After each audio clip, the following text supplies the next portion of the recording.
Here we go.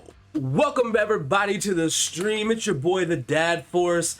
We salute you, all you dads out there, all you single moms out there wearing both hats. We salute you. But first thing we want to do is go over the big news that has dropped yesterday for the Division 2. Season 10 PTS starts tomorrow. We got the full patch notes we're about to go over here on stream, so you guys can, take it with a grain of salt. We're early in the PTS, it's just starting. I got a feeling that some of these figures, some of these numbers are gonna be adjusted. Some things are gonna happen, and we might not get the full effect of everything we're about to see here on stream. But we're about to get into that. So let's get into this patch notes. Alright, so welcome to phase 1 of the season 10 PTS. Updated August 18th. Alright. So let's get into that. Alright. So first thing we got here, patch notes. Patch size. Size without PTS build on Connect is 85 gigabytes. Size if PTS build already is on Connect is 6.07 gigabytes. Alright, so that's the file sizes. So now we're going to get into the meat and potatoes of this. Starting with Countdown. We have new difficulties coming to Countdown. Normal, that can be completed solo. So we're going to get some solo Countdown, it seems like. A hard, designed for groups of 8 casual players, so casual group. Challenging, current difficulty available at release, designed for a group of 8 match-made players, can be completed by a team of 2 to 4 hardcore players. And then we have Heroic, the best 4 to 8 hardcore players. So that is 4 new difficulties coming to Countdown. We cannot wait for that because we do farm Countdown a lot for those Countdown credits, because you pay 4 games of Countdown and you get an exotic cash. It's kind of worth it to me. So now we have new countermeasures. First thing on the docket is skill suppression. Once the enemy is dead, an EMP will be deployed. Disruption effect that can affect agents and their skills in 15-meter radius. Deactivation benefit. Enemies no longer deploy an EMP after they die. Players reduce a plus 25% preliminary skill cooldown if they kill an enemy within 15-meter radius. Like I said, I got a feeling some of these numbers are going to be tweaked a little bit. Explosive resistance. Enemies gain plus 100% explosive resistance. Deactivation benefit. Enemies no longer have an extra explosive resistance. Agents gain plus 25% explosive damage. Reload speed. Agents' total speed weapon reload decreased to 75%. Deaction benefit. Agents no longer have total weapon speed reload decreased to 75%. Agents gain plus 25% speed on weapon reload. So we're going to get faster reload speeds, which is kind of nice. Especially if you like running a Pestilence build like I do. Armor protection. Deaction benefit for that is enemies no longer get extra armor repairs. Agents gain plus 25% for all incoming armor repairs. Then we have hostile skill damage resistance. Enemies no longer have extra skill damage resistance. Enemies skill damage resistance is reduced by 25%. Agents hazard resistance. Agents hazard resistance is no longer reduced by 25%. Enemies hazard resistance is reduced by 25%. So we're going to get it on reduced on the NPCs, but not on the agents. Headshot resistance. Enemies headshot resistance is no longer increased. Agents gain plus 25% headshot damage. And the last thing on the countermeasures is critical resistance. Enemies no longer reduce incoming critical chance by 25%. Agents gain plus 25% critical hit chance. So that's all the new countermeasures that's coming into the game. Like I said, take those with a grain of salt. It says value subject to change. I got a feeling that some of these are going to change.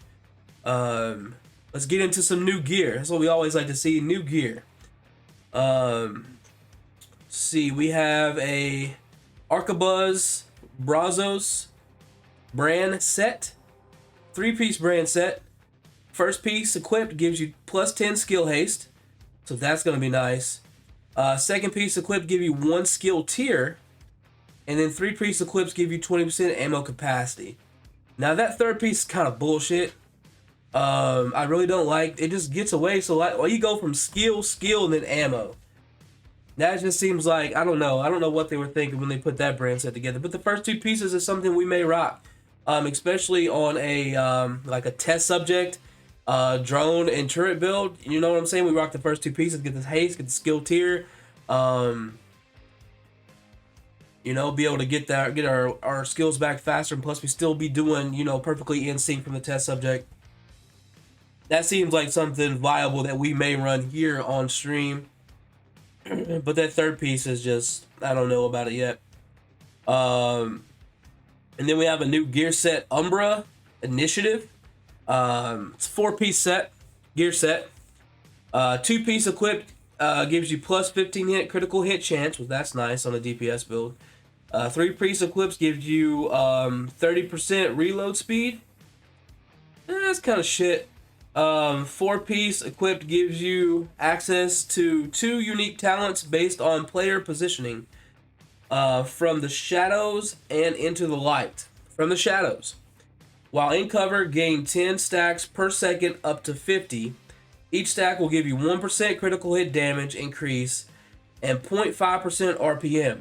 Buff does not apply while shooting from cover. While out of cover, you lose 4 stacks per second at normal speed and 2 stacks per second when running. Into the light. While out of cover and in combat, gain 10 stacks per second up to 50. Each stack will give you 0.5% armor regen when it is consumed. Stacks consume 10 stacks per second only in cover. Chest and backpack bonuses. The chest bonus, increase stacks from 50 to 100 and gain 20 stacks per second from shadows. Backpack, increase stacks from 50 to 100 and gain 20 stacks per second from into the light. So that's the gear that we're getting coming with Season 10 and the new update. Now we do have some new weapons, talents, and it looks like some exotics coming to the game. So the first exotic we come to is Dr. Home. Exotic variation of a M1A QCB rifle. So we're getting a variation of that. Talent Dr. Home. Shooting an enemy with a Dr. Home applies a mark. When killed, marked target drops 15% armor repair kit. The kit doesn't give bonus armor. Only the weapon owner can see the armor kit. Only the player picks up the armor kit and all party members receive the heal. So this kind of looks like me. This exotic is kind of going to be ran in the dark zone a lot with a 4-man team, because you can sit back there and clock and tag enemies as support. And then when teammates are getting down, you can run and collect those armor kits and revive or like boost armor on everyone on the team. So that's kind of going to be probably the only way that's viable. That, and probably also doing legendary missions and things like that. Next exotic we got is exotic gloves called Bloody Knuckles. Talent over the top. Throwing a grenade or striking an enemy with a melee attack activates the Seeing Red buff. Seeing Red grants 25% weapon damage and 100% melee damage. Seeing Red lasts for 20 seconds and has a 60-second cooldown. While in cooldown, striking an enemy with a melee attack or hitting an enemy with a grenade with the effect of a grenade will complete the cooldown instantly. Wow, so back to grenade spammers. Division 1 flashback there.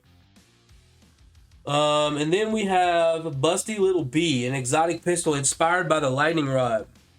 Talent Busty Little B. Each shot to a different target increases weapon damage if a player keeps shooting at different targets. Each shot increases 10% to a maximum of 200%. Players have 5 seconds to shoot between each target until they lose the stacks and must do it again. When the time is over, or the player shoots the same target, they will gain an extra 5% damage for each stack they are able to get on the next shot. The stacks will remain if the user changes weapons. Now that's the exotics we have. Only one I can pretty much see myself using is on putting Dr. Home on a support build when I run PvP, because I'm just getting new to PvP, so playing a healer or a support build is kind of my jam in a 4-man team. Kind of like what I want to do. I'm not really good at defeating other players yet. Still getting there. A lot of PvP. I haven't played in like 8 years. I've been a PvE guy for 8 years. So getting back into PvP is something that I wanted to do, but definitely have to get back into that. Next thing that we have here is moving on to named weapons. We're getting 2 new named weapons in the game here. Lefty, which is an ACS 12 shotgun. Talent Perfect Sledgehammer. Dealing damage with a grenade applies a mark on target. Targets with marks takes 40% more damage to armor and 10% movement speed. Like again, that's going to be run with Bloody Knuckles, and we're just going to get grenade spammers in the DZ again. I really don't like that. Stage left is a SOCOM M1A. Talent Perfect Sledgehammer again. They're probably going to run this 1 and 2 in the weapon combo and just be spamming grenades. It comes to Talented Perfect Sledgehammer again. Dealing damage with a grenade applies a mark. The mark takes 40% more damage to armor and 10% movement speed. So that's the named weapons that we have. New talents, like we just went over, a Sledgehammer and Perfect Sledgehammer. Those are the ones with the new named weapons. For all you PvE guys out there like me at heart, we're getting 2 new strongholds on legendary difficulty. We're getting Tidal Basin and Manning National Zoo. So let's get hyped for that. That's something for the PvE guys. But yeah. So now we do have some quality of life changes. It goes over here in the patch notes. We'll start with UI, quality of life. Added server time in the main menu. Added a quantity preview for material caches that allows you to see what's inside before opening it. Removed an interval of randomization from material caches to allow the maximum of each material to be obtained when opening the caches, which that's nice. Add an option to hide loot beams in the gameplay setting. That's going to be awesome. I think I may use that. And again, I may not. Who knows? Move materials for Uzina and Heartbreaker gear sets to be correct category. Added to Season 9 exotics Dread Edict and Blue Screen to Haven and Boo display walls. Added an option to sell from stash at each vendor. Players can sell stuff too, so that's nice. We can sell from our stash. That's going to be awesome. Exotics can drop in the open world from random NPCs and in any activities. Farming exotics, guys. Exotics can drop in the open world from random NPCs and any activities. Please note the drop chance percentage for the PTS has been set up to be much higher than the actual value. So when you're watching people PTS streams, I know Kamikaze Van Doom is going to be streaming it. Bishop may be streaming it. Don't know. I do not have the PTS, so I will not be. But if you are watching PTS videos and you're excited as I am about these exotics dropping from open world and open world activities, just know that they're going to drop at a higher rate in the PTS than they are in the actual game. So that's something that we have to keep in mind, that we don't get frustrated about once the actual Season 10 gets here. I got to take a little bit of a drink here. Voice is kind of getting scrappy. All right. Damn, that Blue Rats hits, bro. Go check out Rogue Energy. All right. So moving into the quality of life changes for character. Added character customization, allowing players to change body type, skin tone, facial shape after starting the character progression. So now you can change anything about your character up to the gender, body type, skin tone, everything. That's gonna be nice. Next, materials and resources. Cap raised from three main resources, namely food, water, and components, up to 500 units. It's gonna make that farming, that weekly cache, weekly project for the exotic cache a whole lot easier across all your characters.